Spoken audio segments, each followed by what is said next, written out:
Okay. We'll call the Freeburg Community High School District 77 Board of Education, July 20th, 2017 meeting to order. This time, Ms. Mead, can call roll. Okay. Mr. Parrish? Here. Mrs. Stahl? Here. Mr. Reynolds? Here. Mr. Madrell? Here. Mr. Haas? Here. Mr. Harris? Here. Mrs. Miller? Here. Mr. Gach? Here. Okay, that's a quorum. Will you please rise and say the Pledge of Allegiance? I pledge allegiance to the flag of the United States of America and to the republic for which it stands, one nation, under God, indivisible, with liberty and justice for all. All right. Do we have any agenda changes tonight? There are not. This time we have time for public comments. Seeing that there's no one here tonight, we'll go to the next. We need to have a motion to approve the consent agenda this evening. So moved. I'll second. Okay, motion from Mr. Haas, second from Ms. Staub.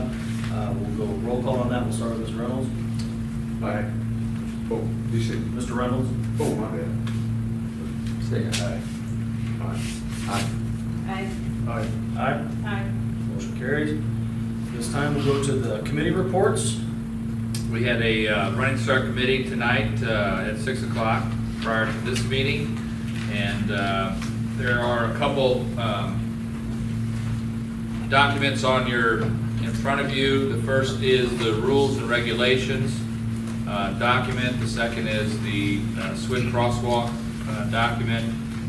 The rules and the regulations were agreed upon by all of the folks here.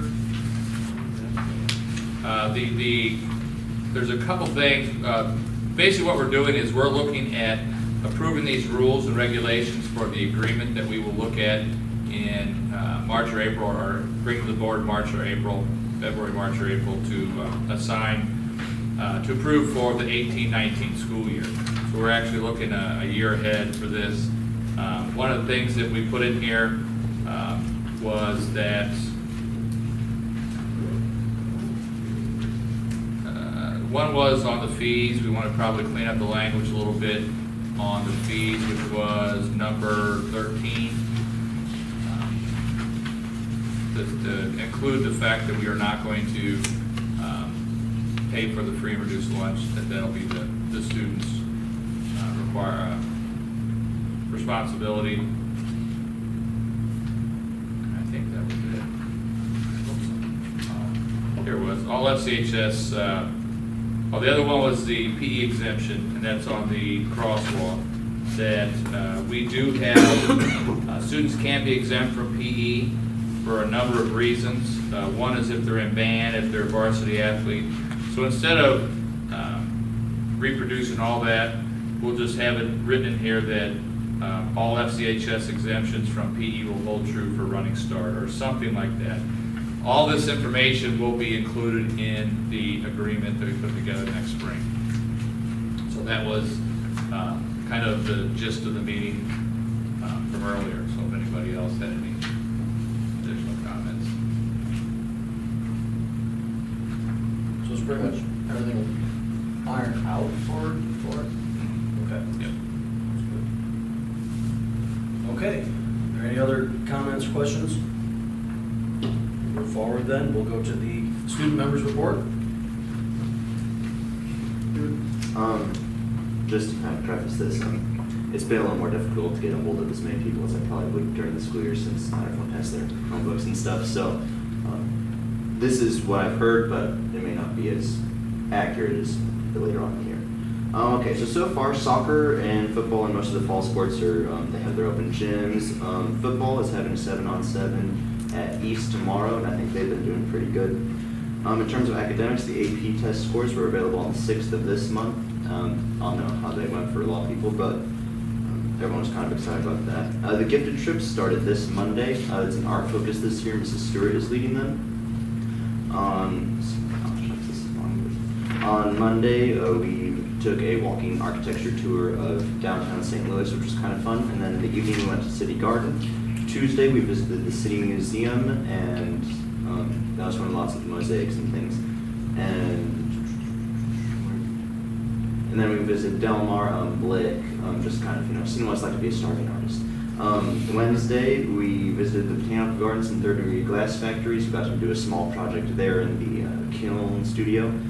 Today, we went to see SLU and the Contemporary Art Museum. They're both right about in downtown St. Louis. It's really fun to see. And tomorrow, we will be visiting, the Public Library in St. Louis and the St. Louis Art Museum. Students can get a half credit for this. I think almost everyone is in art. And then in terms of school events, we hosted Pioneer, I guess last week now, the drum corps. A lot of the band kids were pretty excited about that because it's kind of a cool way to see them, what you could do moving from high school band. In terms of band, a lot of the kids have been going to, well, some of the kids, almost all the color guard, and both of our drum majors are going to Smith Walbridge camps at EIU last week and this week. It's a great opportunity for them to kind of get better, more or less, at what they do. Band camp starts next week, well, guard camp, and band camp is the week after that. There's a parade on the 29th in Smithton that we'll be attending. In terms of the new webpage, a lot of people I've talked to are really excited about that. The mobile site is insanely better. You can actually see everything. It's not a pain. And it all looks a lot better. Regarding the new lunches, a lot of people are excited about having breakfast and the fruit smoothie bar. At least that's what it said in the Tribune. Some people are kind of not upset, but a little unhappy because I don't think there'll be a snack bar like there was before. But and I'm coming into this conversation a little late, but regarding the camera, I wasn't sure. Some people might kind of be interested if we could use that maybe like at football games or like performances, whatever, just to kind of, and if we're going to have that YouTube page, if we could kind of post those things and kind of get a, like I know a lot of schools keep videos of like the pet rallies and stuff, instead of, kids taking them on their phones and then they're just shaking. Poor quality. And then a lot of people were curious about what we'll be doing on the day of the eclipse. I know a lot of people are planning on, well, some people are planning on not being present at school since it's a big thing. That's all I've got, sorry. Thank you. Okay. Any questions or comments? We're going to have school. I was going to say, the foundation offers money. Can we possibly talk to them about donating money to get classes? I know the PTO did that for the grade school, ordered classes for the entire school. Sure we can. Yeah, we can talk to them Better do it quick though, because those Yeah. classes are going fast. Okay, let's go on to the principal's report. Okay, so we are getting ready for the sprint in about, starting Monday with registration. So all of the returning students will start registering on Monday. They go through August 1st. We have 8 to 11 in the morning, 1 to 3:30 p.m. And then on the 27th, we're going to do an evening night for returning students from 5 to 8 p.m. Then incoming freshmen is the 2nd and the 3rd. I don't recommend anybody come to the office during that time because it's crazy. Crazy because there's just parents and kids and it's the first time and they're all excited and it's pretty hefty. So they'll go 8 to 11, also 1 to 3:30, and then 5 to 8 p.m. on the last day, or on the 8th, on the 7th and 8th. Transfer students, I take that back. Freshmen will be 2nd, 3rd, and then all transfer students or new students to the district, they come in and they make an appointment. So they will sit down with John Young and myself, or Ann Minor and myself. There's a whole lot of paperwork, transfer things, especially if we have to get them from other states, so it's by appointment only. The first time this year, we're going to do a fall athletic registration evening. The coaches are going to help out. I talked to them in the spring about this. They're all going to come in on this Sunday night, the week before tryouts start, and we are going to collect everything at that time. Physicals, IHSA paperwork on steroids, concussion, insurance. As much as we'd like to get all that stuff online, the IHSA is pretty particular about their forms. And then, of course, physicals are extremely important. If they don't have it, they don't participate. So instead of the kids throwing all these papers at the coaches at 7 o'clock in the morning on their first practice, We're gonna try to get that more organized, get everybody in. We've got a shared Google site, the coaches are gonna put the kid on the roster, yes, yes, yes, great, you can try out. That way nobody slips through the cracks, no one's showing up without a physical, and we don't, put ourselves in any danger, or the student, because we don't know what their health conditions are. So this is new. We've got a couple coaches that are not gonna be able to make it, but everybody else is gonna cover, and hopefully this goes very smoothly. And this is just fall sports. We're just doing fall sports for now, and then we'll do a winter sport tournament a little bit closer to that time. So all the registration information's in the paper this week. We sent it out on Teacher Ease to all the returning people. So the freshmen are all getting a letter in the mail that went out today, which will also include information about their first orientation day. So everybody should have everything as of today with the paper. We sent it out to Teacher Ease earlier this week. So it'll be, like I said, it'll be a sprint on Monday. Couple other things here. We will be, okay, so we have put all the forms online this year, and we are asking parents, we're putting it in the paper, please download your forms ahead of time, fill them out, bring them in to save time. We have been researching how to do this online. We have been researching how to pay online with Teacher Ease, or with any system, and we've just run into roadblock after roadblock about whether Google Docs can do this and it's all filled out correctly without having to go back and look at every ounce of paperwork for every kid and do it double time. Everything we've looked at as far as paying online has been a percentage either charged to the school or to the family, so we have not made any decision on that. I know Jeff Foster looked at it a lot. I know Jeff Alt has looked at it a lot. Vicki and I talked about it yesterday, and she said she had received maybe something about possibly being able to do that now on Teacher Ease, which is new for us. I don't know. We're gonna check into it. But hopefully next year this will look even more efficient. Hopefully we're moving more towards that, because I would love it if parents could just register online, pay online, and I think it would be much better for us even acquiring fees and those type of things. So let's see where we go. The new website, he brought it up. Scott Nimper has been doing an absolute fantastic job. If you have not looked at it yet, take some time, check it out. There's still a few things to tweak on there. He came in this week and we sat down and worked on registration. So anybody who goes to our website, clicks on registration, the directions all come up, the forms all come up. So hopefully this is going to be much more friendly user to everybody. Calendars, everything, it looks really nice. We're going to be adding more pictures, but he's been doing just a phenomenal job.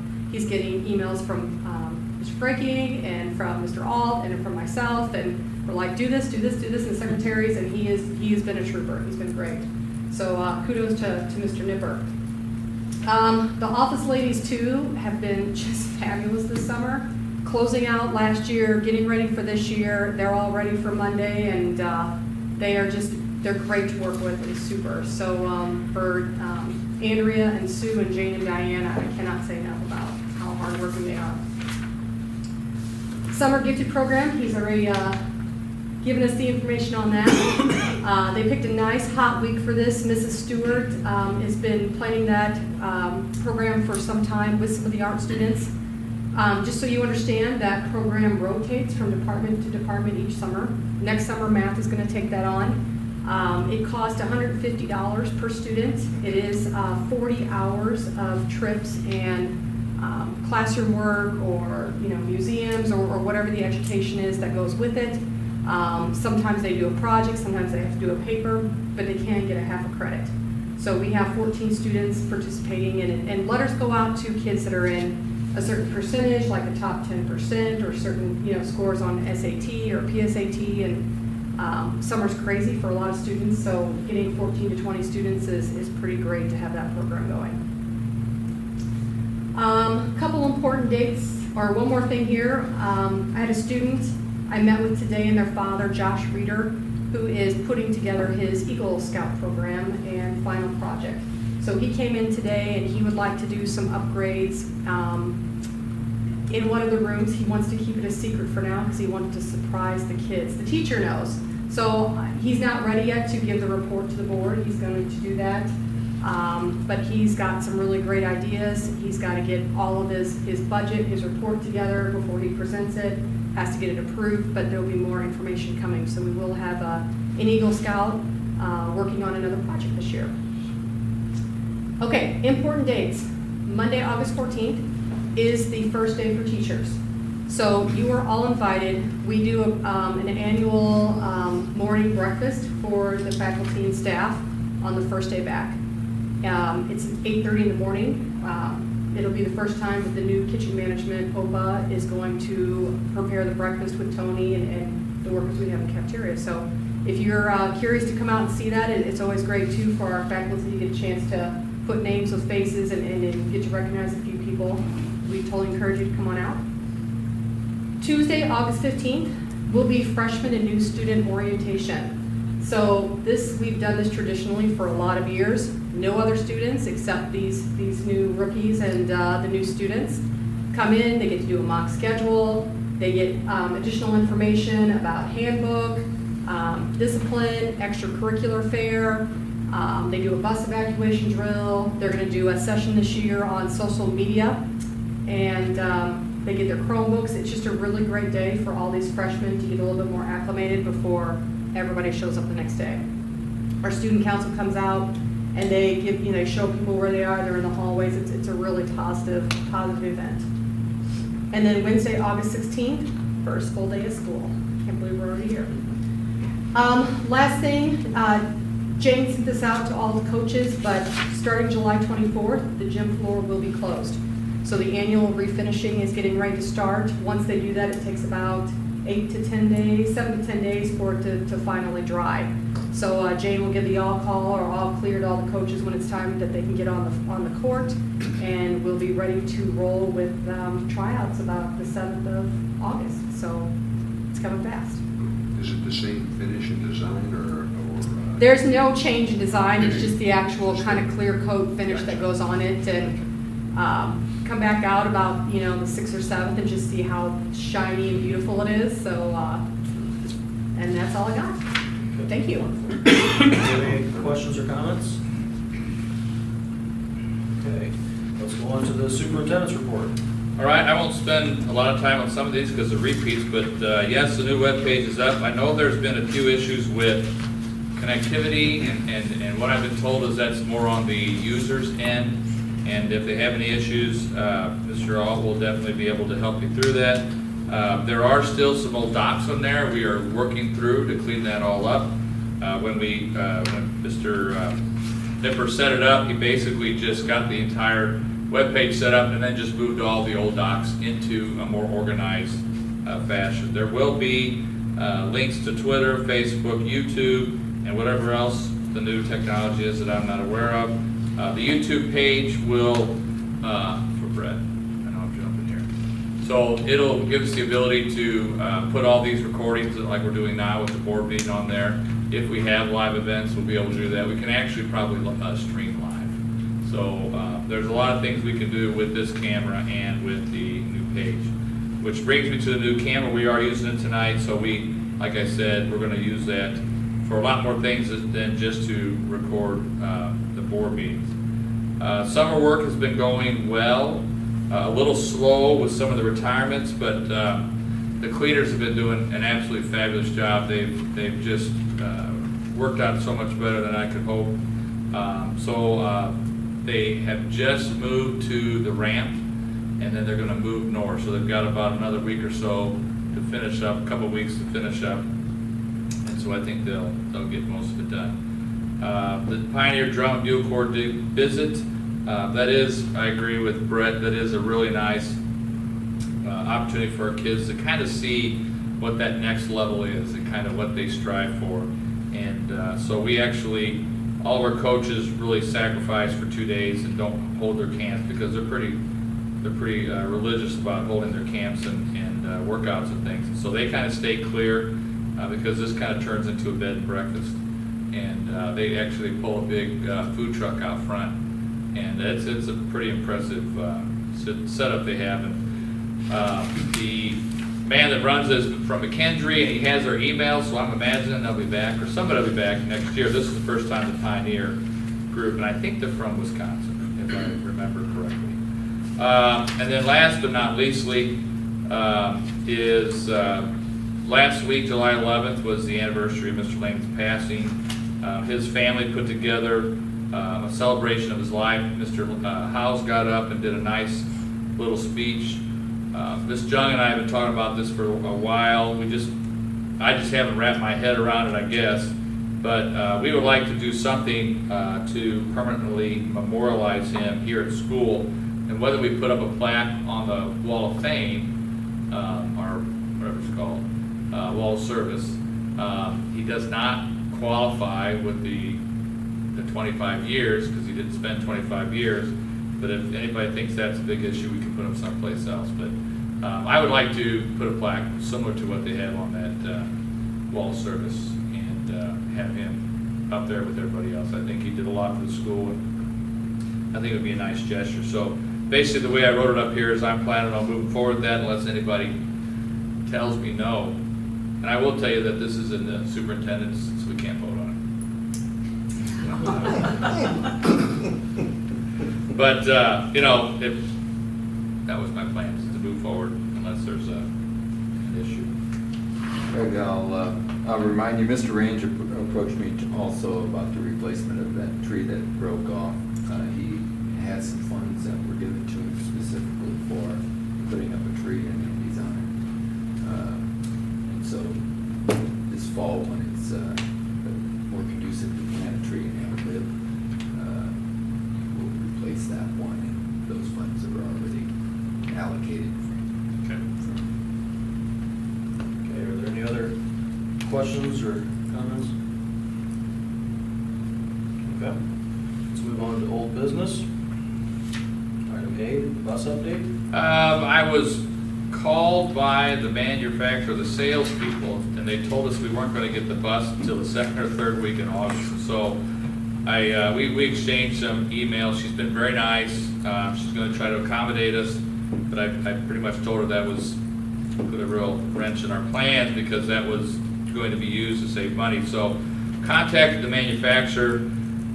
She thinks she can get the bus here to 10. So you know, there may be a couple days where we could have used the bus for especially things like golf practice, where they would let the kids, you know, take the kids to the orchards and practice. But we'll have it, she says, on or about the 10th is when she thinks that we'll have that bus. And so it'll be ready to go, temporary license plates, all the signage on it. So I'm keeping my fingers crossed. Any questions? Just out of curiosity, is there any way that you can write into a contract delivery on such a date, and if not? Sure. Then, Sure. I asked her if she had a loaner bus. She didn't answer that question. yeah, I mean, just did it for the inconvenience. Yeah. I mean, we ordered this a little bit later than you would typically order a bus, but I think we ordered it in February. It's been a long time. Yeah. So, but she said it was the chassis, that there's, whoever manufactures the chassis, it was a delay there, so. But yes, For the future. absolutely. Yeah. Because we will have to replace some buses in the future. We're gonna be talking about that in the next couple months. I just don't like to see the school jacking around like that. I mean, Well- sometimes you can't help it. Right, and I wouldn't describe it like that. I mean, she was incredibly apologetic. Nice. And you know, and I said I was Right. disappointed, and she went and called them. So I mean, she's trying to get things moving, but yeah, I mean, we don't have any.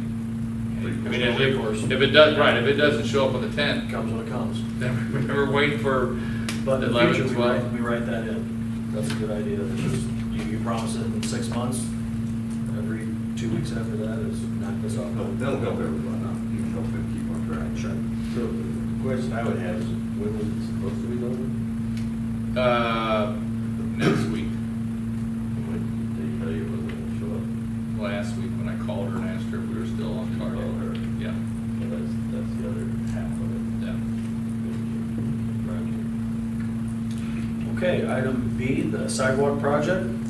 That was, they said it would start sometime midweek this week. It's not gonna start till Monday, but they still think it's a 2 week or so project, so that we'll have it done before school starts, but they called today, and the architect called today and said they are planning on starting first thing Monday morning. Was that due to the heat or due to other projects that had going I don't on? know. I don't know. So how's that gonna play out with Monday for Registration. registration? Well, hopefully all the registers will be closer to the front entrance, so the sidewalk isn't that with, starting by the, is that by the banner, right? It is. And that We'll road is roll it wide off. enough, so they know that that road has to stay open. That was part of our discussions, that road has to stay open for traffic.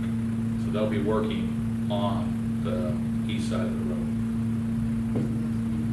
I just wanna make sure they got it coned off well enough that there's no risk. And if it does become an issue, we can always put some, we've got lots of the tape rope stuff, we can always weave them back through the parking lot to exit out or something, so we'll definitely talk to them and see if that would be. Okay. That should be the first part's gonna be the wrecking part, so it's gonna be fine. Right. Item C, kitchen management. That has been moving forward. Tony Bicycle, who is now going to be an employee of OPA, has gone to a conference.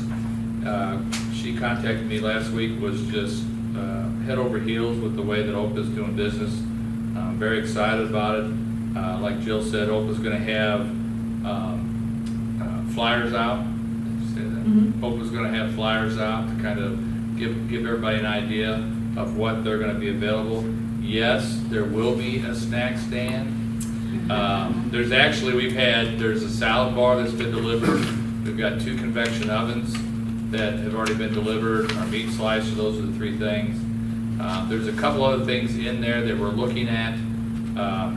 One of them is a steamer that apparently, I think the word, that it doesn't work all the time. So, talking with OPA, and they've been great answering questions and trying to get bids. The bids were, I thought, extremely high.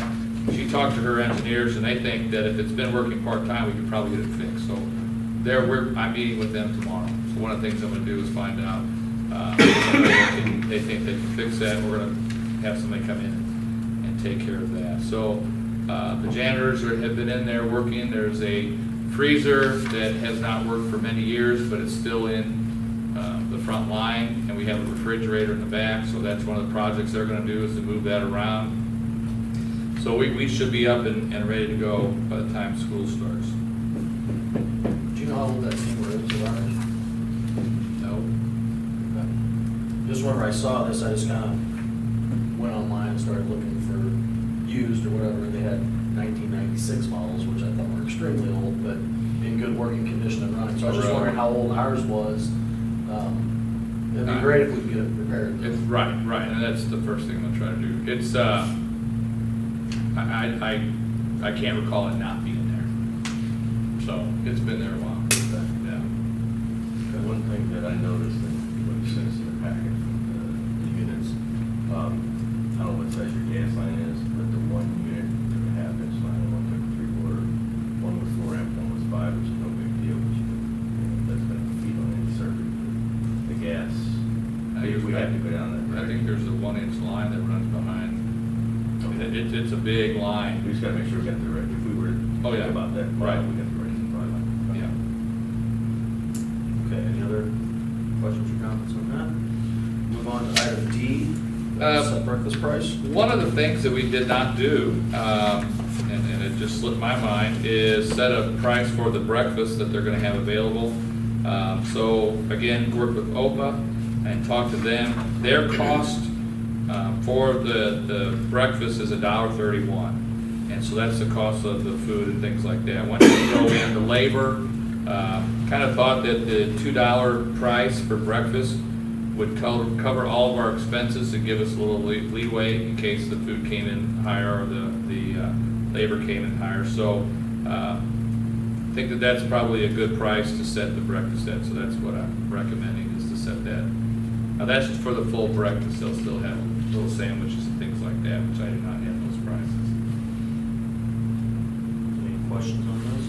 Just, the way you worded it concerns me a little bit, so are they committing to the $1.31? That's what they told me their breakfast costs. And that's built into the bid they gave us. So this is basically for us to cover our breakfast costs. So their cost is, this is not a new cost to us. That's already built into the bid, because that was, when we set that up, it was already bid for breakfast. So us putting a fee on the breakfast is just now bringing in that money to cover our costs for breakfast. My only concern was that we don't enter into something that costs us more. Set the price at $2, find out later it's $2.25, which is only $2.25. That's all. I have a If you're question. confident that it's covered, then we're good. Salaries for adding breakfast, for our budget, did that include breakfast hours and them supporting that? On, For our kitchen. For our For- kitchen people? for their employees, yes. And one of our employees is gonna go to them, Okay. because she So was ours, part-time.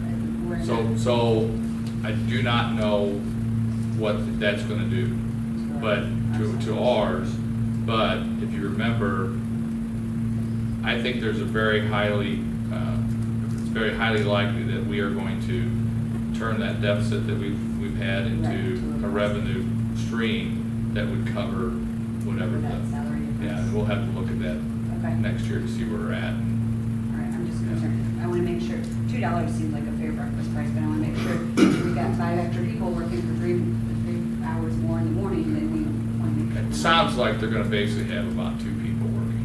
And Okay. so they'll have like one line open, and they'll have maybe like a small kiosk or something that they'll bring around where kids can come up on the ramp or something. Have we talked to any of our kitchen people about covering that and whether they can or can't, or That's Opus, that's all that's all of their them. responsibility? Okay. Yep. What was our lunch fee? $3.75. So for $6, a kid will have breakfast and lunch. It's really not that bad. Okay, we need, any other questions or comments at this time? If not, we need a motion on this matter. If we want to approve or move the breakfast price to $2 this year. I'll make the motion that we set the breakfast price at $2 for the 17th. Motion by Mr. Reynolds, second by Mr. Woodrow. We'll roll call this, we'll start with Ms. Cobb. Aye. Aye. Aye. Aye. Aye. Motion passes. Next item is E, lighting project. So, this project, we had a company come in, H&H Lighting come in, and they kind of went through, counted all of our fixtures in the whole building. Turns out we have almost 3,700 light bulbs. They're actually called lamps. That's one of the things I learned in this process. And so we have 3,700 bulbs in the building. And so what they're trying to do is, of course, sell us bulbs to replace the bulbs that we have. Their claim is that their bulb is brighter, that we could reduce the number of bulbs, and then the savings would come in to the number of bulbs that we reduce by, because the cost, the wattage to run those are still 32 watts. So we looked at those. Our previous head janitor talked about a similar type of a bulb that was that we could get from Ace. And so we outfitted one of the rooms. For those that looked, that was room number 1. The H&H Lighting was room number 2. And then I talked to another vendor about LED bulbs, and that was room number 3. The LED bulbs run on 16.5 watts per bulb. So there, the energy savings comes in at the less wattage to run the bulbs. I'm still not sold on the idea of reducing the number of lamps in each room. I just, I'm not a lighting expert, but that seems to, I don't know, it just doesn't seem to fit well. The bulbs from, if we buy all the bulbs at one time, and I think she had come up with about 2,600 bulbs. I think I have that written in your packet, but she was going to reduce it by about 700 bulbs, maybe about 2,900. Her price is $319 a bulb. 13. I was gonna say 13. 319 or 13. What did I say? 3. I'm sorry, $13.19. The LED bulbs, we were quoted a price, and that was to replace every single bulb at $14.72, and the Ace bulbs are coming in at somewhere around $4.20. Any one of these, the H&H bulbs, her bid came out to somewhere in the range of $31,000 to replace the bulbs that she wants to replace. The LEDs came out near $50,000 when you take, because they were looking at replacing every bulb. Either one, even if we would go and replace all the bulbs with the ACE bulbs at $4.20 a bulb, I would not recommend we enter into anything that we're going to replace all those bulbs at one time because of the cost outlay. So what I'm hoping is, whether it happens tonight or in future meetings, if we look at more, is just to pick the type of a bulb that we're going to look at. And then as we need bulbs, then we just start looking at replacing the bulbs. And I would rather do this room by room as opposed to light bulb by light bulb. I think you're going to get more of an impact. Well, I guess we'll have a lottery with the teachers to see who gets the new bulbs first. And so anyway, I'm not recommending that we accept any of these bids, that rather, whether we choose tonight or whether we have more of a discussion on the type of a bulb that we're going to use, and then just start moving forward with purchasing those bulbs. And I know, I only had two fluorescent bulbs and one LED. So, we can send out, ask for bids or whatever on a different, from different vendors to get price. But these prices are for bulk, they're not for individual. I believe the H&H is probably closer to about $20 a bulb. I know the LED bulbs, they're pretty close to that. That's the catalog that he gave me. That's pretty close to the price that they could buy them at, that we could buy them at. Can I, Greg, just on that LED price, that was the catalog price. The reduced price was actually $13 a bulb for the LEDs. On that, it was $130 for a package of 10. So for what it was worth, it was the same price as H&H, a little less than H&H's. Do they all have about the same 5-year warranty on them? Depends on who you ask. Okay. Because the first vendor I spoke to actually went and called Ace, and she's claiming Ace doesn't have it, but Ace told us they have a 5-year warranty. They're all claiming they have 5-year warranties.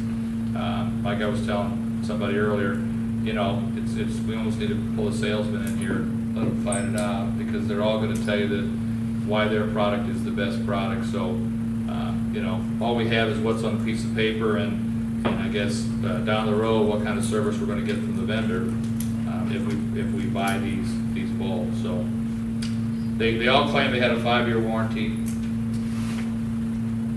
So, repeat for me again, so I'm absolutely clear.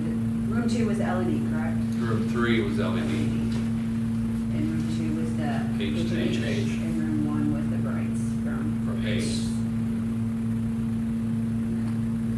Now, the fixtures that have 4 lamps in them, what we've done out at our office is we've got 2 ballasts in each one of those.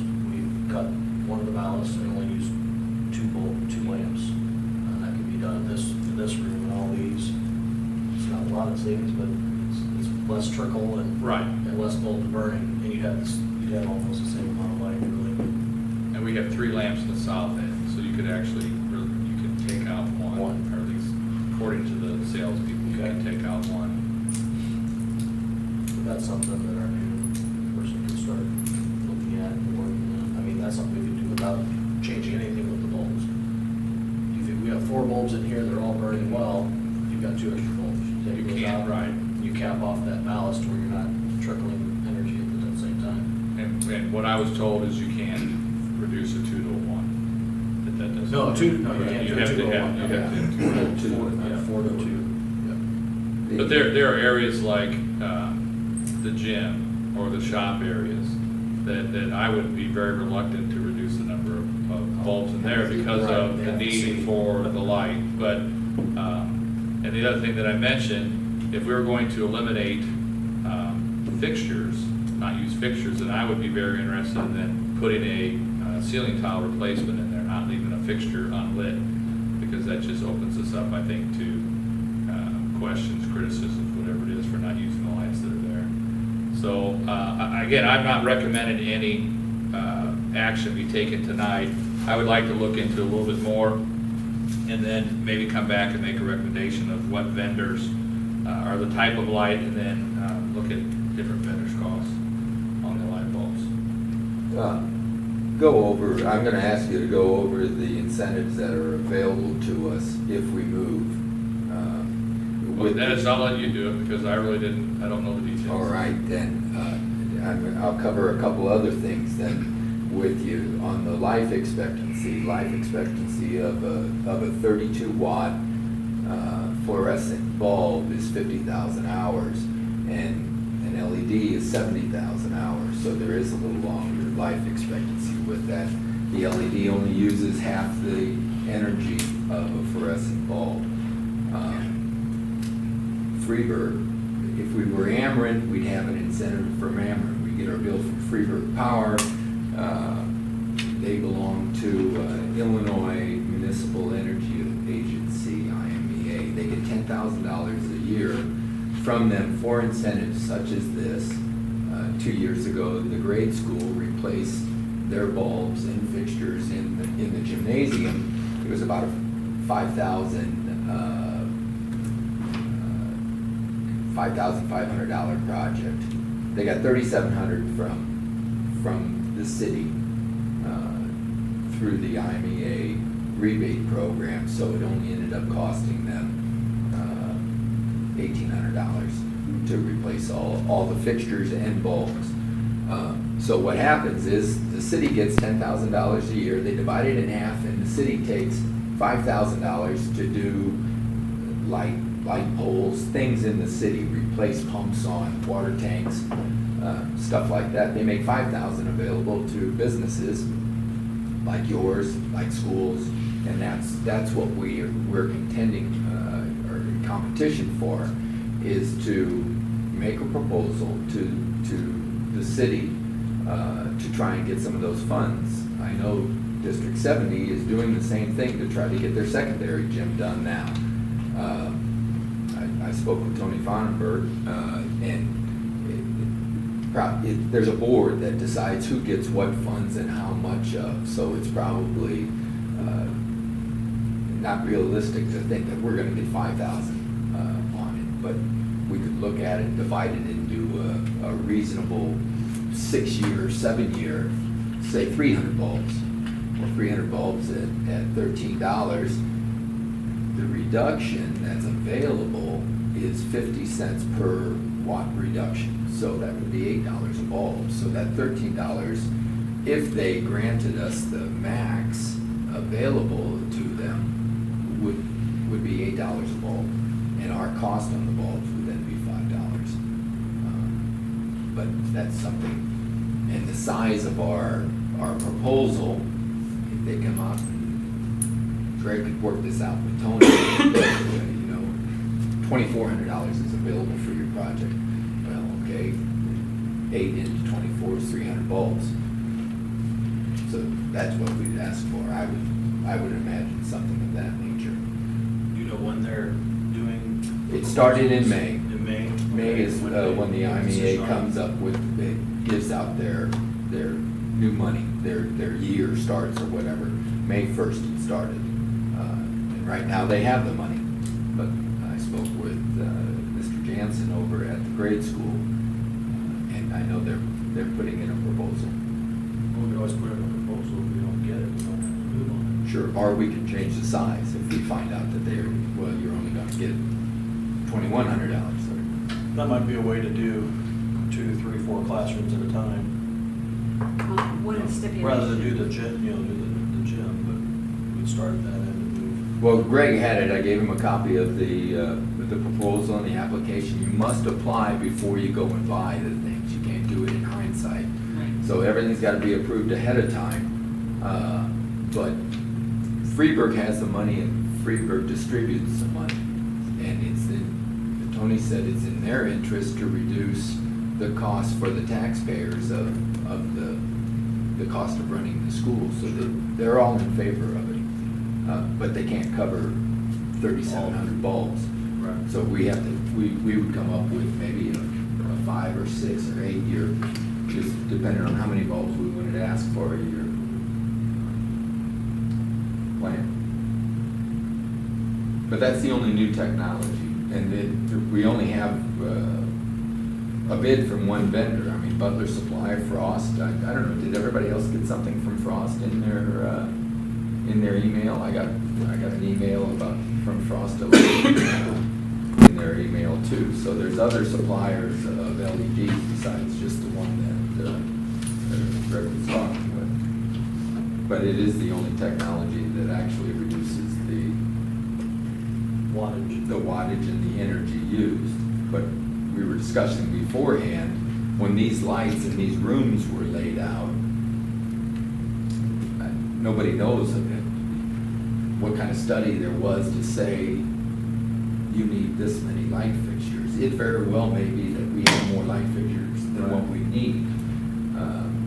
According to the graphs and everything, you need whatever the lighting rating is, 50 in a classroom. Well, all of those options in there had approximately 50 or a little bit more on a light meter. So it was plenty bright. I thought the warmness of the lights differed,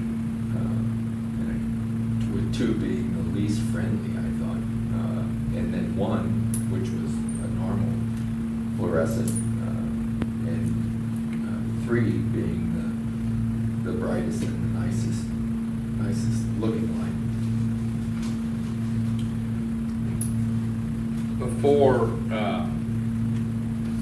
my concern is, what kind of outlay of money are we going to have in order to qualify for the grant? Because, are they gonna do a case, and can we put a case in? Because at this point in time, we are really, we've upgraded our gym, we've upgraded, I think both gyms have been upgraded within the last, 8, 10 years.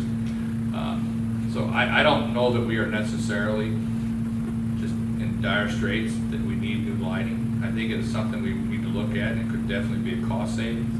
But in order to jump into it right now, I would be concerned about what kind of bulk money we're going to have to spend right now, which, we don't have a budget, and which concerns me. And so the idea, if we fill out the grant and say, we'd like to buy 300 bulbs or whatever it is, we'd have to figure out what that's going to cost us. And I think at this point, we probably need to spend our money somewhere else. We have a supply of bulbs that'll probably get us several months, so we can, hopefully something will happen at the state, and we can look at it. I know it's a grant, it's money, but. Well, it's a rebate is what it is, and I guess I'm a little confused in what precipitated this discussion in the first place. Somebody asked me to look at it, so I looked at it. Okay, then, in the interest of cost savings, there seems to be only one bulb that's actually cost savings without just not using as many. And those are rebates that are available right now if we act on it. We know what the cost outlay would be for 300 bulbs. 300 times 13 would be $3,900 or, $3,900 if I'm doing my math right. And of that, we could get $2,400 back if we qualified for that. So our cost would be $1,500. I guess one question I have is, do we have any idea how many bulbs we replace a year on average? Any kind of idea? No, I would assume we go through 4 or 5 cases of bulbs a year. There's probably a dozen, or probably a little bit more than that in the case. All of these had 10 in it. So. And we've got, there's probably at least 6 or 7 cases that are down there now. So we don't, like I said, we don't have the immediate need. If you were going to buy the ACE bulb, the ACE would take these bulbs back because that's what we buy them. currently spend about $2.80, I think is what it is on bulbs. So,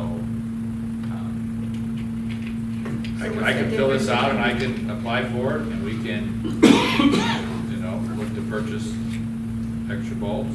So just the brightness is the only difference between the ACE bulbs we currently buy and ACE bulbs that were presented? It's a different type bulb. It's a bright white bulb as opposed to the soft white, which is kind of a yellowish light, Okay. is the big difference.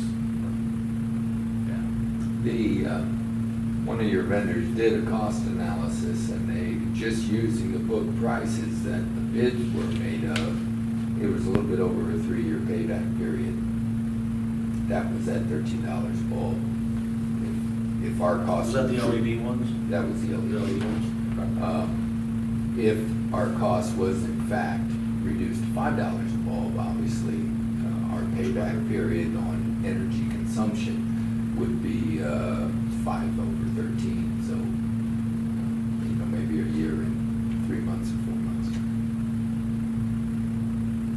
So, for my 2 cents worth, I would like to see if we're gonna do any of this, we do this in a soft conversion.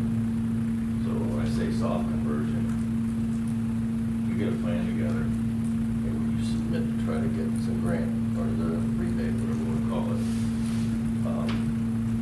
Gives us some time, we've got some inventory, so we've got a few months worth of inventory in stock. Get the plan together, and then, as when we were walking it earlier, as we were having bulbs fail, do a room, and use that room's good bulbs as our backup, and slowly go across the building so we don't waste any of the money, even though over a period of time, it's probably longer than what you're hoping for, but I think it would convert us to LED if that's what we Well, want to do. what we could do, Mike, is if we do get the rebate and we get 300 bulbs, we could outfit 2-3 rooms, whatever it takes to do that, then those are all your extra bulbs for the ones that go out. That's what I was saying. Okay, well, I thought you were just only if that fails, then we would transfer over, I thought is what you were saying, so. If something happened before we got our act together. I think it wouldn't hurt to fill this out, I mean, a little bit of time just to see if we get it. How many bulbs are in a typical room? Those 3 rooms, other than the one that had so many There was fixtures? 18 fixtures in the first 2 rooms and 21 fixtures in the second room. 18 fixtures of 4? Those are both 2 bulb fixtures. So 40 bulbs would outfit a room. Or 36, or by the time you did the average, you'd have 8 classrooms with 300 bulbs that we could do. So I think we try for this and see if we get it. And possibly do it each of the next few years. Again, my recommendation, we fill out the paperwork, see if we can get it before we. Yeah, we don't need to make a motion on that, No, so- that's fine. All I right. have the same place Greg's at too, we've got a lot of work to do around. Oh, sure. And I agree, we want to cut it. Like I said, get these down to just two lamps instead of 4. That's how much I can do. Savings by getting those ballasts shut off. Next item up is item F, running start. Running Start Committee met again at 6 o'clock.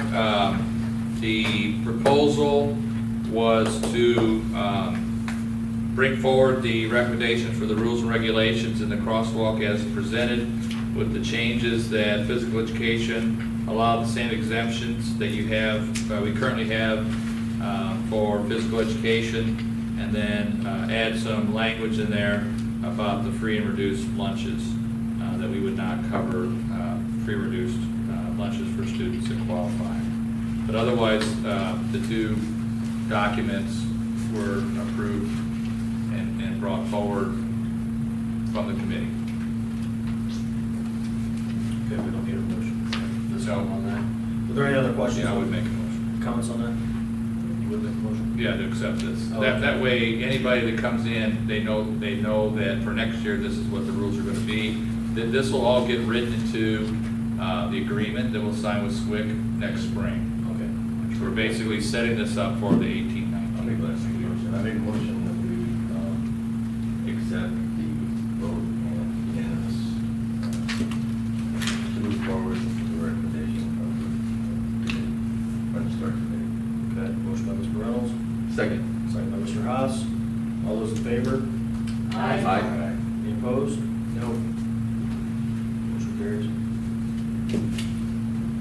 Next item is G, dual extracurriculum participation. In the packet, there was a sheet. I apologize if you didn't have computers. But it was kind of an outline of what the rules and regulations would be for dual participation starting in the fall.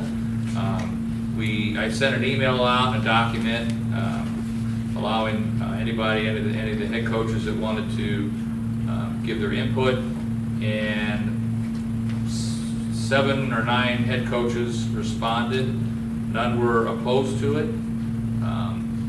They all just kind of thought, yeah, this is probably something that's going to happen, so here's our thoughts.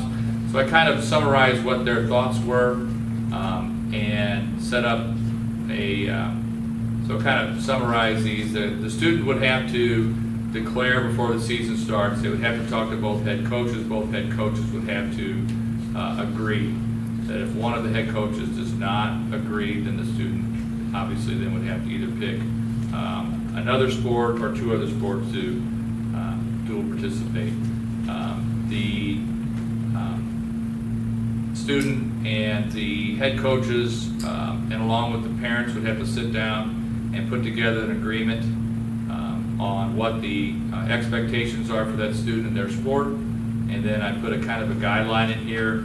It says students are expected to attend all practice and games for both sports unless there's conflicts.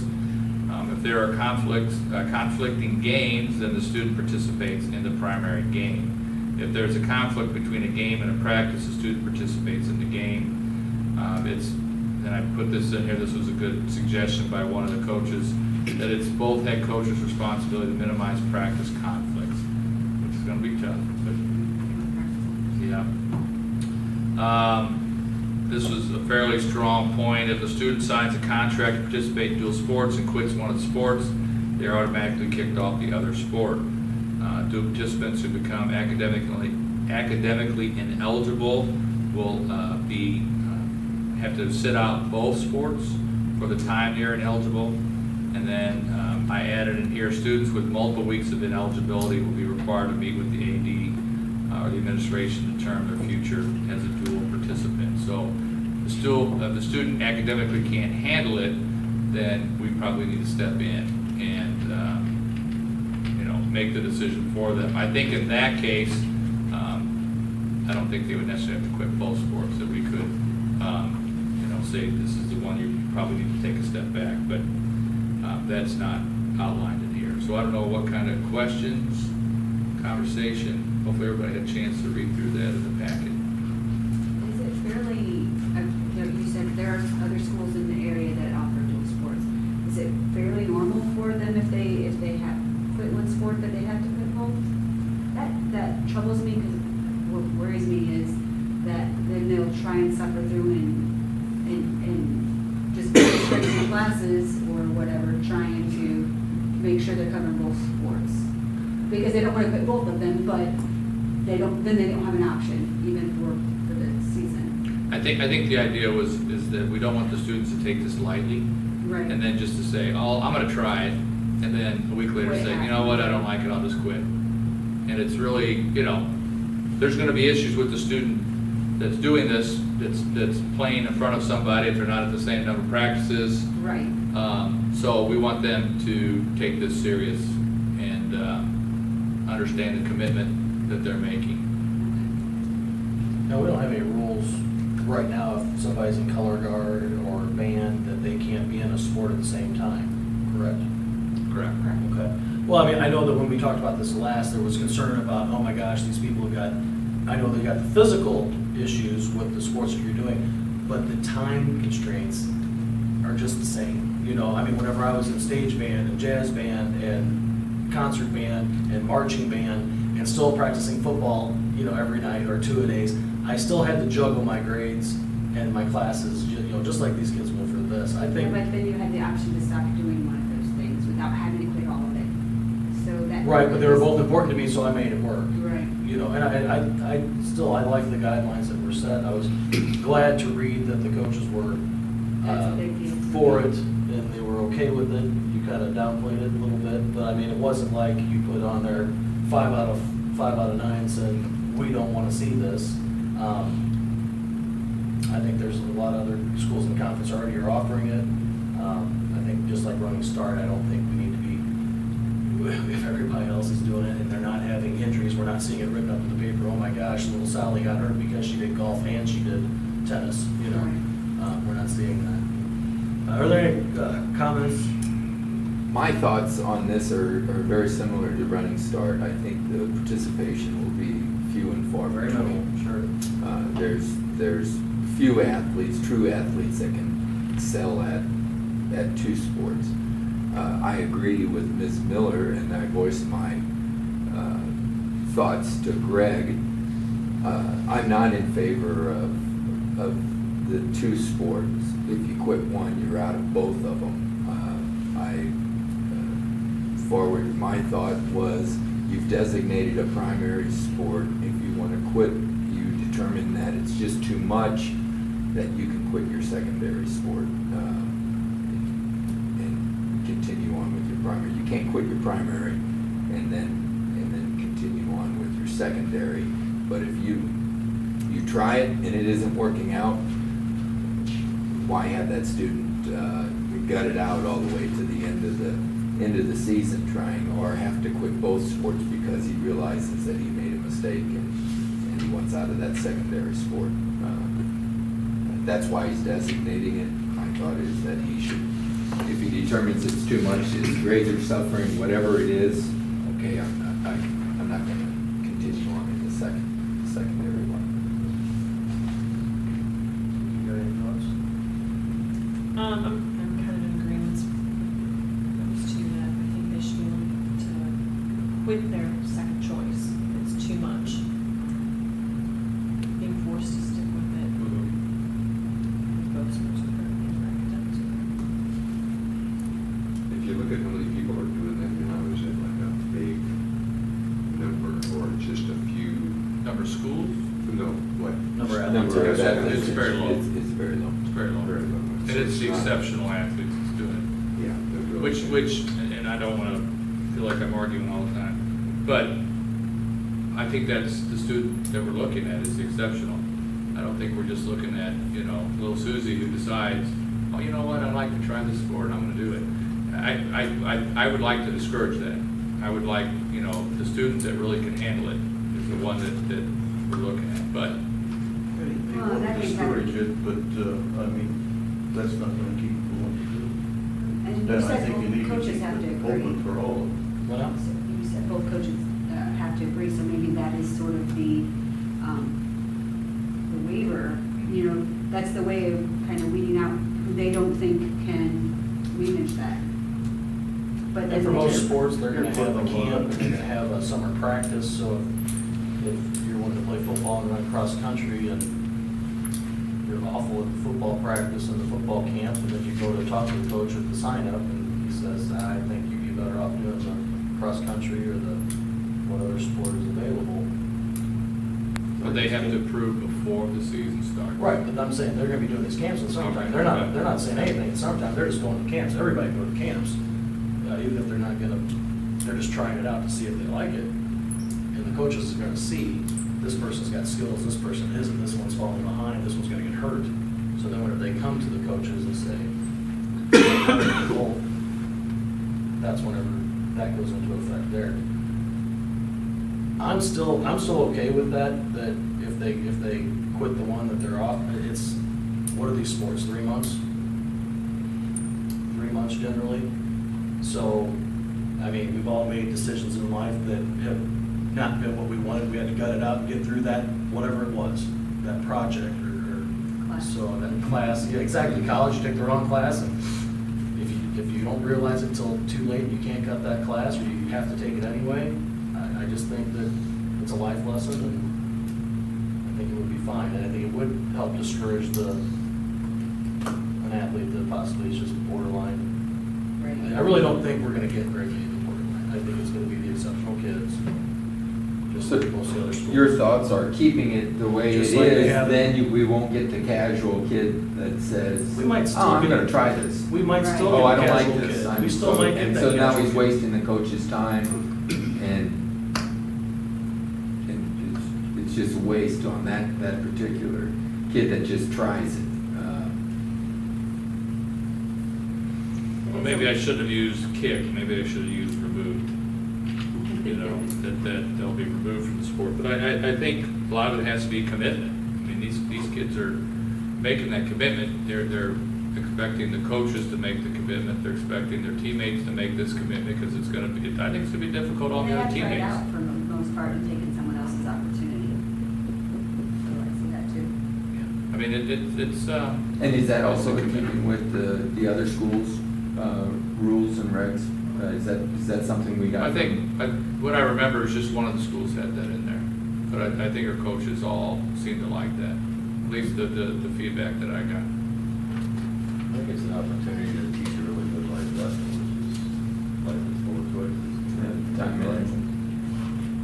I see what you're saying, but I really don't think it's a good idea to encourage people, like you say, just to dabble in stuff for the sake of dabbling and then causing chaos on all the team. I would hate to see some student quit the week before playoffs. Maybe it was the one person that could the field goal, and all of a sudden they're like, this is too much, I'm out the week before, or a top runner Sure. the week before. Yeah, and I don't know, I think that's gonna be very frustrating for the team. I think it's gonna be very frustrating for the coaches. If they just, bail all of a sudden, there's gotta be some kind of incentive, you gotta stick this through. Because in your example, they want to kick for the playoffs, but they don't want to run they're tired of running cross country because that 50 miles a week is killing them. Okay. Right. Any other questions or comments? Should we do a motion Oh, yeah. to accept those rules and Unless, yeah, I mean, if somebody wants to make a motion, accept the rules as presented, but we would definitely need a motion. okay. I will make a motion that we accept the rules as presented for dual participation in the sports extracurricular Okay, program. we have a motion by Mr. Haas, Second. second by Mr. Reynolds. All those in favor say aye. Aye. Aye. Opposed? No. Motion carries. Next item is building new grounds update. This has been a lot of work done since the last meeting. I'm going to refer to, since he has not been officially approved as the new head custodian. But, so the leak above the library. Oh, sorry. This leak over here. Basically, that leak is, there's tar and rock above that. Both of the folks I had to take a look at it said basically what you're going to do is you're going to have to pull off the rock where you think that the leak is at, and then you're going to have to retart and put the rock back, and it's kind of a guess. And so I said there's a low spot, you can see where the water sits, and they said that is a fairly expensive process to pull that all up, to put some kind of contoured piece underneath there to relay that so that the water goes away. Their suggestion was to keep an eye on it. I have not seen any additional spots, or it hasn't got any bigger. We did get a nice little downpour Sunday that was dry. It wasn't the same as some of the others. So right now, I think it's best to follow suit. I know our new head custodian is aware of it and is going to keep an eye on it for us. The next part is we had some issues with the scuppers or the downspouts between the two buildings. And so both of the companies said, it's hard to tell where the leak is. So your best bet is to take a hose to find out, put it down the downspout to see if there's a leak inside the downspout, and have somebody inside the building run the water for a couple hours, see if it comes out. So actually both companies said the same thing. Then the new head custodian came in Monday morning, both of us got up on our roof. We could actually see there are 4x4s that hold the gas lines off the roof. You could actually see it was wet almost the entire height of the 4x4, which is about 3.5 inches. So there we're getting at least 3.5 inches of water building up in that roof, which is another issue we have to worry about. But there are small metallic boxes that are kind of protective for the wires and the HVAC lines to go into the building. And so those are kind of built up, they're all tarred up. And when he did the search inside the classroom, he said that's exactly where it's coming through. So that 3.5 inches of water is building up, and whether it's from the wind blowing, but you can see where there's some cracks in the side, that the lid didn't fit as well. So he's already got a plan to take care of that, and fix that. We had leaks over N18, which is Mrs. Westbecker's room. We actually had quite a bit of water dripping through, and that's where that vent is on the outside, and we thought, both companies said they thought it was the vent on the outside, and that we probably should put some kind of little roof on it. And so the new head custodian, it's gonna be a lot easier once he's approved, to say. But the new head custodian did some investigating and found out that there is in fact a leak in the roof, and he found the leak. And he also found several other leaks in the roof. And so he has contacted, I gave him the card of one of the companies, he's contacted the company, so they're gonna come up. He said they're called it monkey tar maybe, that they're supposed to have this stuff that gets fairly hard and it seals very well, but they didn't have that. They just had just a little bit of tar, and they put about a 10-inch wide strip of fabric. That's kind of to go over the seams, and they throw the tar on top of that. But he could actually pull that back, and you could see where there was little pinholes. And so he's taking the trim off. Got the company coming, going to take care of that, and so that's going to work out pretty well. Brickwork, I have a bid from the company. I don't think I included it. It was about $1,500 to take care of a couple of the exterior brickwork where there was some popping of the bricks, some cracks. Again, the head custodian has worked with a contractor, contacted him. Their price is going to be somewhere about the same, so I told him. He said he feels very comfortable with this person. I said, let's bring them in. So they should be in within the next couple of weeks to take care of that. The leak in the basement, I did include a bid from the company, Western Specialty, that I had talked to, that we had gotten a recommendation from our architect to talk to them. He came out, we spent a little bit of time walking around. He had the same suggestion that we talked about in that meeting. It was to dig down, seal the wall, put some kind of drain in, and that bid came back at, I forget what the number was, $36,000, $37,000, which raises a concern that we could not just pay him that, because that's over the $25,000 threshold. Therefore, we'd have to bid it out. It is also would qualify most definitely for health, life, safety money. So I've spoken with the head custodian again. He has done this type of work, overseen this type of work. So he is contacting some folks he knows and has worked with, and is going to possibly look at bringing in some subs to do the excavating, having somebody come and do the sealing, and then put a tile in, and possibly, he thinks that we could put that tile in at a level that we could probably run a line directly to the current drain that goes out. And so he's got numbers, he's got phone messages in, he's waiting for some numbers. So as soon as that comes back, I talked with our architect today. He said even if we break it up, we can still use health, life, safety money. So if that's the case, my recommendation would be for me to go ahead and start doing the work to file the health, life, safety paperwork to use health, life, safety money on that project, as opposed to using it out of the building funds, because building and grounds, because I think there's a lot of other things to use that money for, and we do have a fairly decent balance in health, life, safety. It's going to cover the other amendment that we have out. And so of all of this, I think most of this falls well under my ability to go ahead and take care of it. I don't think the board needs to have any action except for possibly approving to move forward with health, life, safety paperwork. And again, it would just be a matter of starting the paperwork. We would not actually approve the amendment until the paperwork's done. Okay, any questions or comments before we ask for a motion? I just want to say I appreciate Greg doing what he's doing this month to get some stuff going, and I like the idea of busting up. That's a good idea.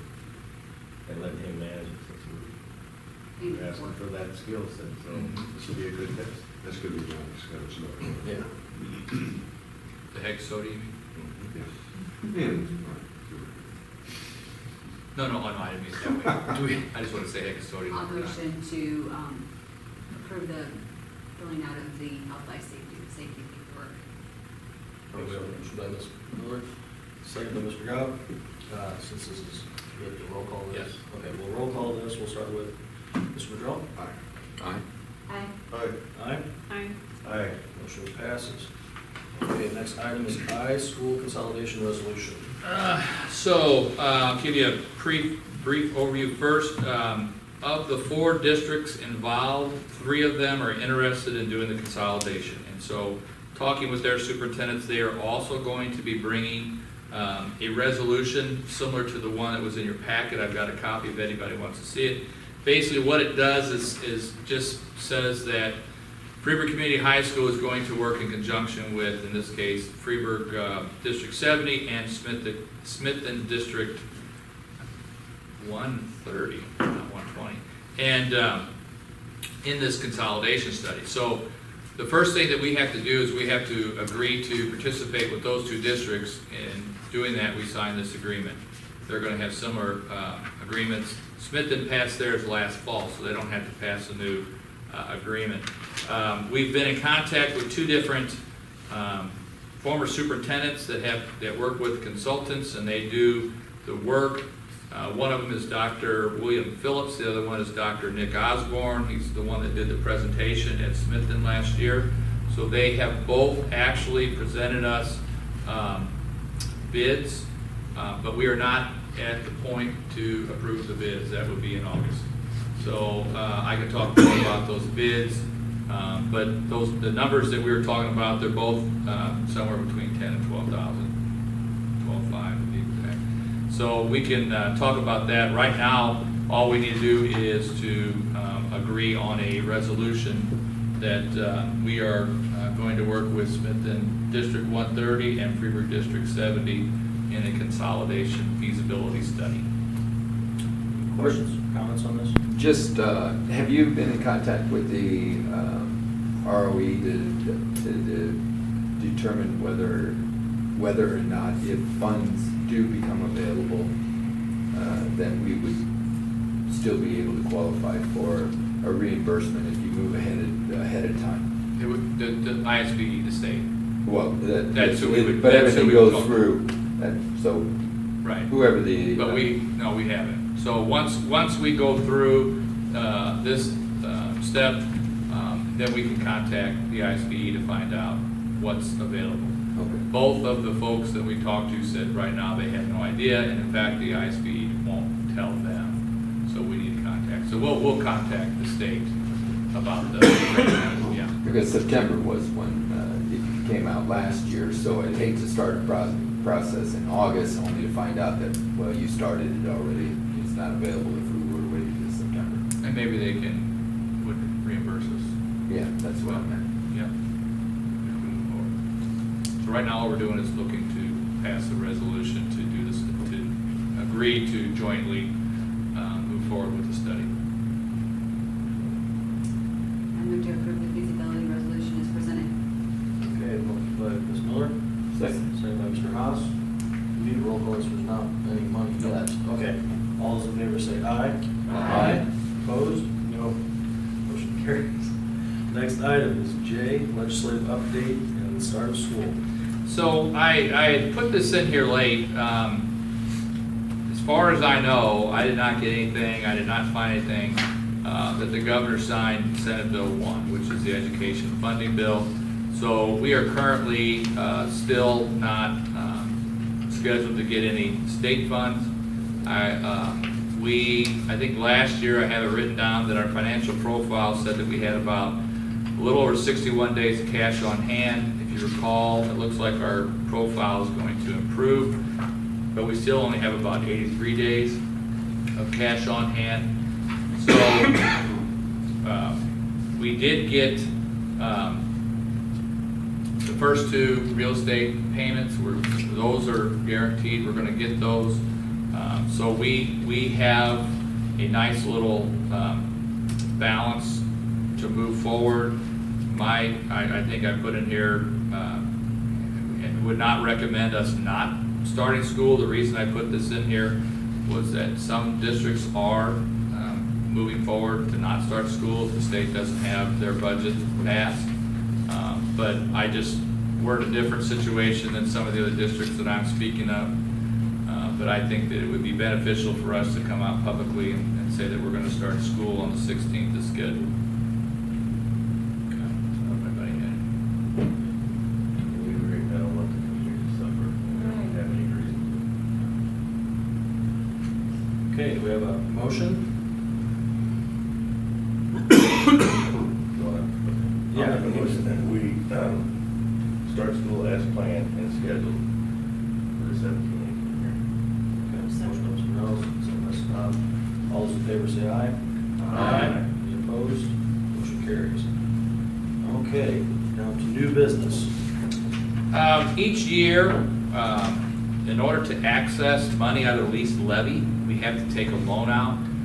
So you can take loans out or you can use money from lease levy for obviously anything that you lease, but also technology. So we take money out of that lease levy for our technology. So there was a document that was shared with you that has somewhere in the range of about $71,000 right now. There is probably going to be one or two other small items that could bump that up to, I think I have it here, not to exceed $74,000.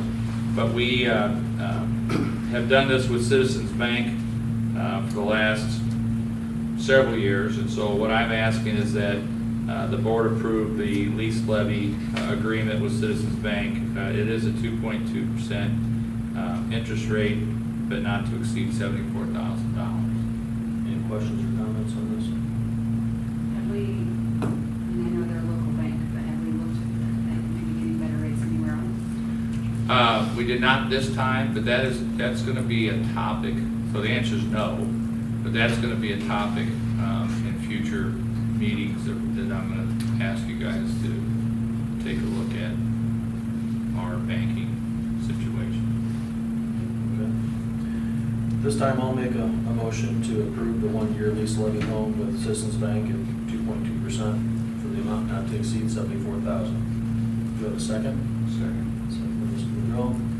We'll do a roll call, starting with Mr. Haas. Aye. Aye. Abstain.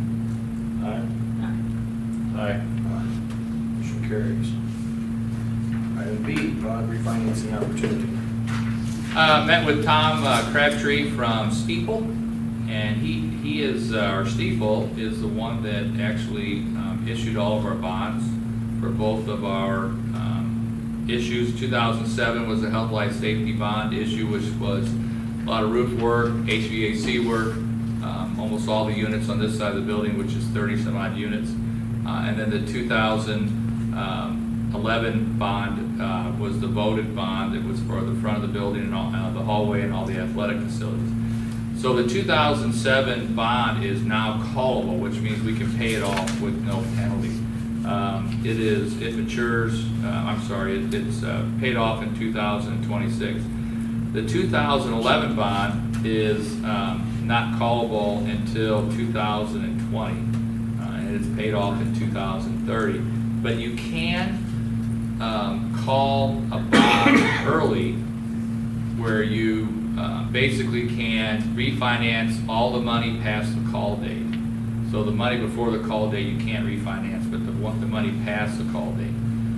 So talk to Tom about how this could affect us and how we could save some money. The interest rates are up, and so if we would call or refinance the 2007, he estimates we could save somewhere around $50,000 over the life of that bond. If we would call the 2011, he thinks we could save almost $200,000 because of the higher interest rate. But then we talked about moving forward what our long-term plans are. with the district. And I did not include this in the packet, but I did talk with Tony Funderburg today, and I'm not sure how aware everybody is, but there apparently is a 96 lot subdivision that's planned right off of Wolf Road. And apparently it is almost certainly a go. And so, you know, you throw 96 new lots in, depending on the number of kids, that could change our use of the building and our needs in the next 5 or so years. If you refinance a bond, you basically put a 10-year hold on refinancing it again without any kind of substantial penalty. So if we would jump into it right now, yes, there's a savings, but we're going to tie our hands on what we could do with future money savings from that bond. So what I would like to do, and I also mentioned that a little bit farther down, is what I would like to do is to bring in Tom to possibly meet with us and kind of go through our options and speak with us a little more specific about our situation, absolutely with more expertise than I can give you. And then we can sit down and really have a good conversation about what we can do with those bonds and how can we leverage those either into a direct cost savings or into future expansion needs if we would need another issue more bonds. What I would like to do is to eventually, I have written down here, is to talk to him, but in order to meet with them and have a conversation with them, and I'm trying to remember if this was in this section or the next section. Yes, that we have to sign an engagement letter with Tom that basically allows him to talk specifically about our individual details. The SEC has changed the regulations. We cannot just bring him in and talk specifics unless we have this letter. Because essentially he's a salesman for a bond company.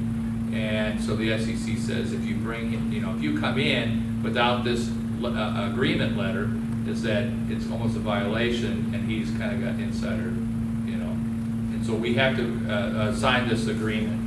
And so what I'm asking you to do now is to approve the agreement moving forward. Actually, I'm the one that signs the agreement and works with him. So actually, I don't think we need a board, just if anybody has any objections to meet with them. But I would like for us to sit down and schedule a meeting. I think I've talked about that in the next one as well. But to kind of work through to see what. Looks like you want to have a meeting with the finance committee first. Well, I think we could do that the same night. We can sit down and talk with The him. whole board, don't you? Oh, yeah, absolutely. But I think we could incorporate that into a finance meeting and let him talk for a while, and then we can talk about the budget, where we're at, where we're going. But do that before the August meeting. Because the way it's set up is that the August meeting would be the first reading of the budget when we make it public, and then the September meeting is when we do the final approval. So I don't really think, actually, I don't think we need any action. Just so you know that I was planning on signing that letter, engagement letter with Mr. Crabtree, so he can Just allowing them to come and talk to us. well, so he can talk specifically about our situation. Right. Okay. And they wouldn't be violating any rules. Any comments? Okay, let's go on to item C, bond and interest fund balance. This is another item that he can talk to us about. When the county sets our bond and interest levy. So we really don't have any say. They take our two bonds, they figure out what the payments are gonna be, they set our bond.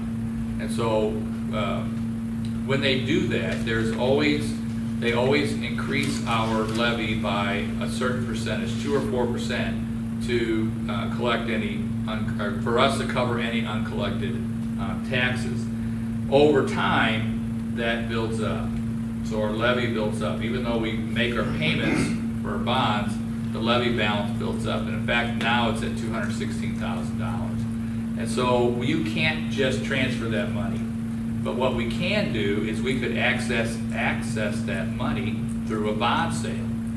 And so what we talked briefly with Mr. Crabtree, and again, he can discuss this in more detail, is that you would basically issue working cash bonds in the amount of the $216,000. There's a process you would have to go through like we did with the working cash fund back in June, where you abolish it, you go to the courthouse, you have to work, there's another resolution, you have to go to the courthouse and explain to them what you're doing, and they'll turn around and they'll just make the payment from the balance and pay off those working cash bonds. So there is no cost to the taxpayers. It just basically allows us to access that money that we were not able to access. We basically have $216,000 sitting in an account that we can't touch.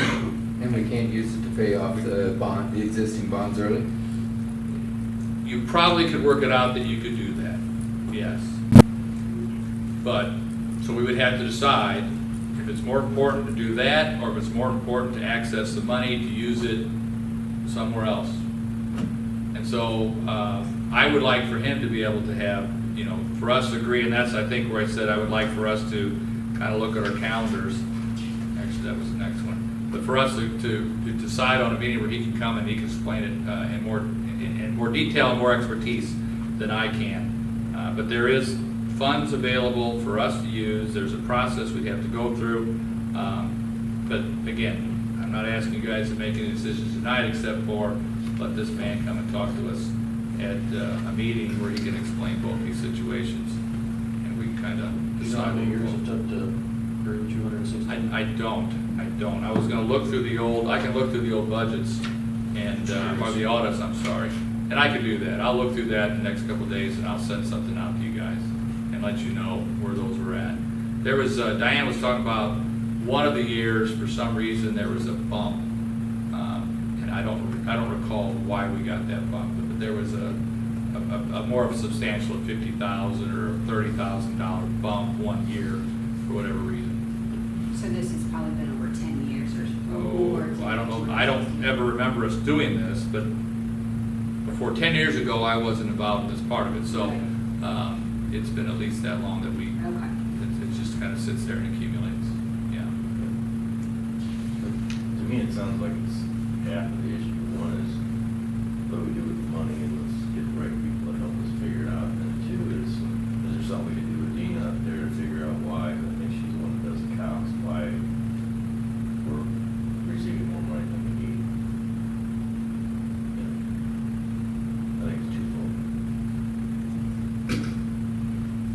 And he said, again, it was a fairly quick explanation, but it was the county kind of sets aside extra money, and it just builds up over time. So we can kind of look at and see if there's big jumps from one year to the next, and then, be a lot more specific with the questions and ask, why did that happen? But, so I don't have any, Okay, any other asking for anything? Okay, any other questions or comments at this time? Move on to item D, schedule finance committee meeting / budget. so I would like to, I think I asked you guys to look at your calendars, and we don't have to pick a date, but if I look at the August board meeting, we are going to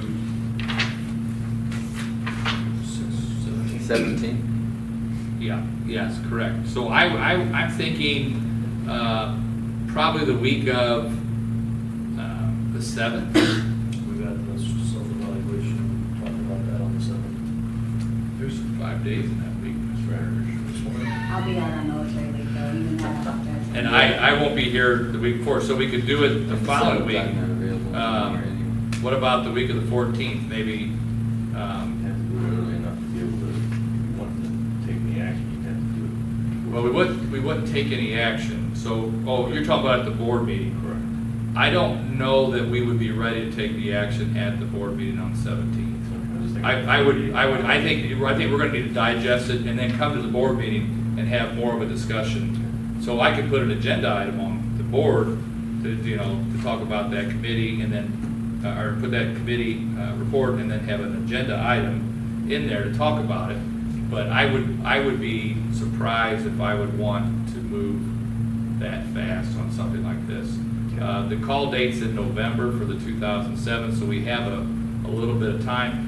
The risk you take is that the rates would drop substantially, and and that's, you know, then you're talking about losing a little bit of money. But, you know, I also think that it's important for us to really start to have a dialogue about long-term, where we think what our needs are long-term. And I think, you know, that's gonna be part of that discussion. So, week of the 14th, what's everybody, like, the night of the 14th, is anybody not able to make it that night? Are you available any night that week? The ninth. The week of the 14th? I know. The 9th is a good The ninth. day. The ninth is. Does the 9th work for everybody? Are you're not here the 9th, you said? I can attend, but yeah, I mean, if nobody minds doing FaceTime with me, it's not. It's a committee meeting, so Right, there's no right. voting, it's just Right. a matter of hearing the So, information. yeah, I mean, yeah, I can't I do would. that.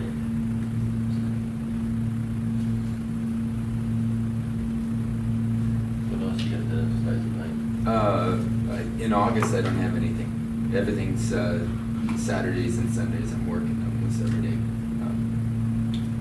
I may get bought off on a trip on the 14th. Just make it if I can make it, I can make it if I can. I'm not on that, so. So does the 14th work for everybody else? Let's make this meeting on the 14th. Okay. Hopefully, Mr. Crabtree will Yeah. be there. Do you know he'll be able to be there? Well, not that particular day, but he said he's pretty flexible, so I'll talk to him. Call him tomorrow. Okay. So 7 o'clock, Yeah, I think so. So, yeah, or 14th, I'm sorry. on the 14th. Okay. Next item is board correspondence. Each year, we send out letters to all the conference schools inviting their board members and their families to come and attend our sporting events free of charge. And we have received similar letters from Columbia and Bree Central. So if you're going to Columbia or Bree Central, just inform them that you're a board member and they should let you and your family in. Other schools will do the same thing. They may. Oh, you got it here. Yeah. I didn't see the Bruce Central, I saw the Bruce Central. No, it's Marissa and Bruce Central. Yeah, there's 3 schools that Oh, send us letters. okay.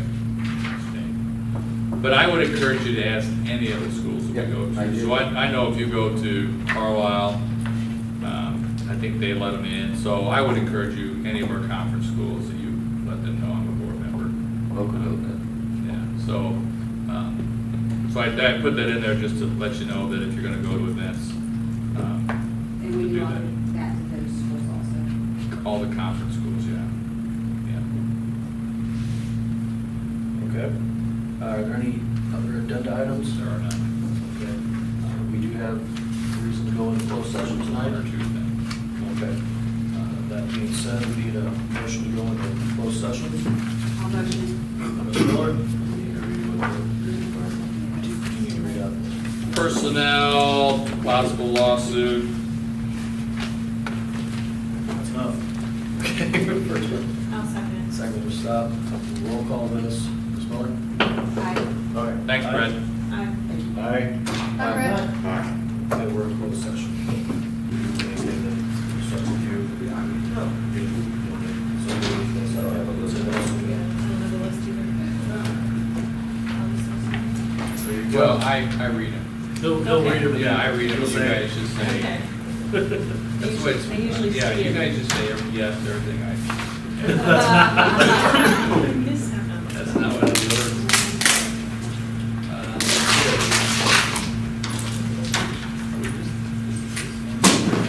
Do we have to? That's it.